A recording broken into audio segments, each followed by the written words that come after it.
story that should concern all of us because the Opposition India Alliance today released a list of 14 prominent TV news anchors from television channels that it has blacklisted. इन सब journalist को India alliance ने ban कर दिया है। कुछ लोग कह रहे हैं कि गलत स्टेप है, प्रेस फ्रीडम खतरे में है।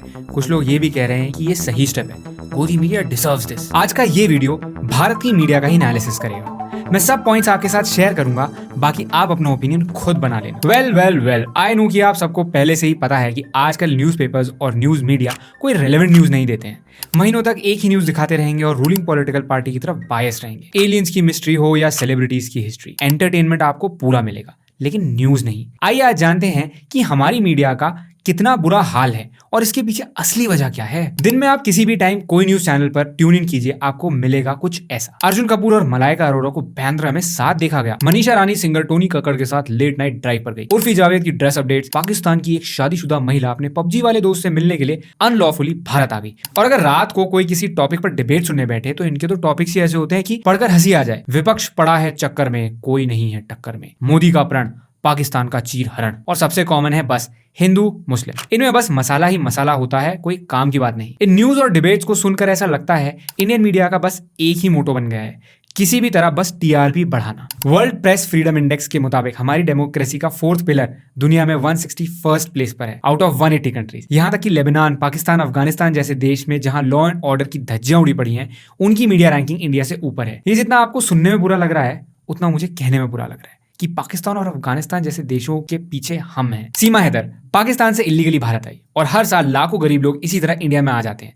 काफी लोग पकड़े भी जाते हैं, लेकिन सीमा को हमारे देश की मीडिया ने नेशनल स्टार बना दिया। इंडिया के यूथ को प्रेसिडेंट का नाम ठीक से नहीं पता, पर सीमा को सब जानते हैं। टीवी चैनल्स और न्यूज़पेपर्स के पास इतनी पावर है कि वो लिटरली सरकार पलट सकते हैं, क्योंकि इंडिया का एक मेजर प्रोपोर्शन ऑफ पॉपुलेशन इन्हीं सोर्सेज से इंफॉर्मेशन लेता है। आइए एक एग्जाम्पल से समझते हैं। ये है सत्यपाल मलिक, सीनियर पॉलिटिशियन। इन्होंने रिसेंटली मोदी गवर्नमेंट पर एलिगेशंस लगाए हैं कि गलवान वैली इंसिडेंट को बीजेपी ने 2019 के इलेक्शन जीतने के लिए यूज किया है। गवर्नमेंट की नेग्लिजेंस की वजह से ही यह हादसा हुआ, विच मीन्स कि यह हादसा रोका जा सकता था।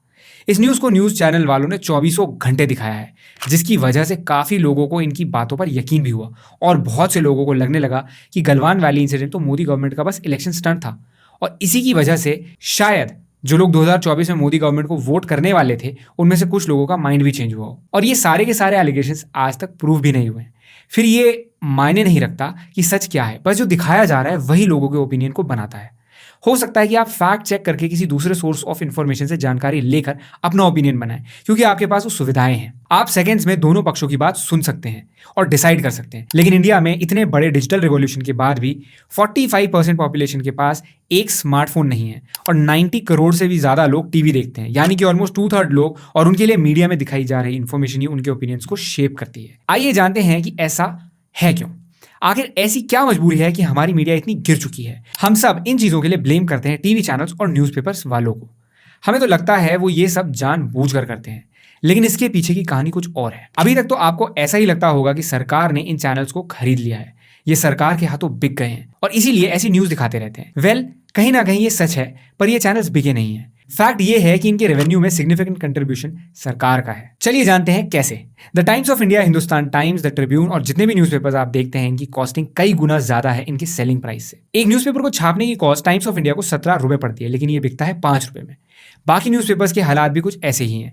जितना पैसा न्यूज़पेपर रेडी करने में लगता है, उससे काफी कम आपको उसे खरीदने में लगता है। उनका बस नुकसान ही हो रहा है। न्यूज़पेपर बेचकर जितने पैसे वो कमाते हैं, उससे वो सर्वाइव तक नहीं कर पाते।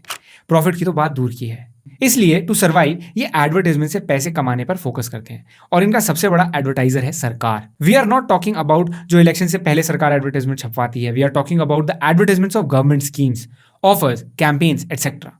ये आर्टिकल्स यूजुअली लोगों को अवेयर करवाने के लिए छपवाए जाते हैं। और अगर बात करें टीवी चैनल्स की, तो उनके हाल तो न्यूज़पेपर वालों से भी कई ज्यादा गए गुजरे हैं। इनका वन ऑफ द सोर्स होता है सब्सक्रिप्शन से पैसे अर्न करने का, जो ये कर नहीं पाते, क्योंकि आधे चैनल्स तो फ्री में दिखाए जाते हैं और बाकी की सब्सक्रिप्शन बस 1-2 रुपए पर मंथ है। इसलिए ये भी सर्वाइवल के लिए टीआरपी पे फोकस करते हैं, ताकि इन्हें भी एड्स मिल सके और ये पैसा कमा सके। एंड वी ऑल नो कि टीआरपी तो मसालेदार न्यूज से आती है, काम की चीजें और एक्चुअल इश्यूज को देखना पसंद नहीं करता। इसी तरह हमारा चैनल है। हम फ्री में इतनी सारी इन्फॉर्मेशनल वीडियोस बनाते हैं, पर आप में से 90% लोग इस चैनल को सब्सक्राइब तक नहीं करते, जो कि फ्री है। कुछ ऐसी ही मजबूरी की वजह से ये टीवी चैनल्स भी जब तक इंसान पक ना जाए तब तक एक ऐसी न्यूज चलाते हैं और उसे बार बार दिखाते हैं।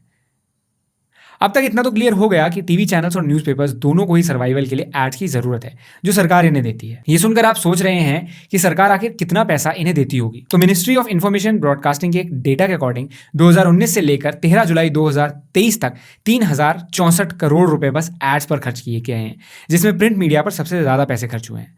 ना सिर्फ बीजेपी बल्कि आप जैसी पार्टी ने तो 2018-19 के बीच में 68 लाख में इंप्लीमेंट हुई स्कीम के एड पर 23 करोड़ रुपए खर्च किए हैं। हाँ, हमारे देश में सरकार का सबसे बड़ा चैलेंज लोगों का भला करना नहीं है, लेकिन लोगों तक ये बात पहुंचाना है कि उनका भला हो रहा है, और इसके लिए सरकार बहुत ज्यादा पैसा खर्च करती है, जैसे कि आपने देख ही लिया है। और ये सारा पैसा होता है देश के टैक्स पेयर का। तो यार ऐसा कुछ भी नहीं है क्या आपकी जिससे कुछ हो सकता हो। मतलब सच बोलेंगे तो सरकार एड्स नहीं देगी और एड्स के बिना ये सर्वाइव कर नहीं पाएंगे। वेल, इसका एक ही सोल्यूशन है जो कि वेस्टर्न कंट्रीज में होता है कि न्यूज़ देखने वाले लोग उसके लिए पे करें। जब इंडिया में लोग मूवी या सीरीज की तरह न्यूज़ के लिए भी सब्सक्रिप्शन लेने के लिए तैयार होंगे, तभी ऐसी न्यूज़ एजेंसीज आएंगी जो इंडिपेंडेंटली न्यूज़ दिखा सकेंगी। और ऐसा भी नहीं है कि हमारे जैसे देश में लोग इसके लिए तैयार नहीं होंगे। द हिंदू एक न्यूज़पेपर है जो यूपीएससी या किसी और गवर्नमेंट एग्जाम के लिए प्रिपेयर करने वाले स्टूडेंट्स की फर्स्ट चॉइस होती है। और क्योंकि लोग इसके लिए ज्यादा पैसे देने के लिए तैयार हैं और इनकी एक लॉयल ऑडियंस है, इसलिए ये अपने कंटेंट की क्वालिटी मेंटेन कर पाते हैं। तो आप नीचे कॉमेंट करके जरूर बताइएगा कि क्या आप न्यूज़ देखने के लिए पैसे देने को राजी होंगे या नहीं। और अगर आपको लगता है कि इसका कोई और भी सोल्यूशन हो सकता है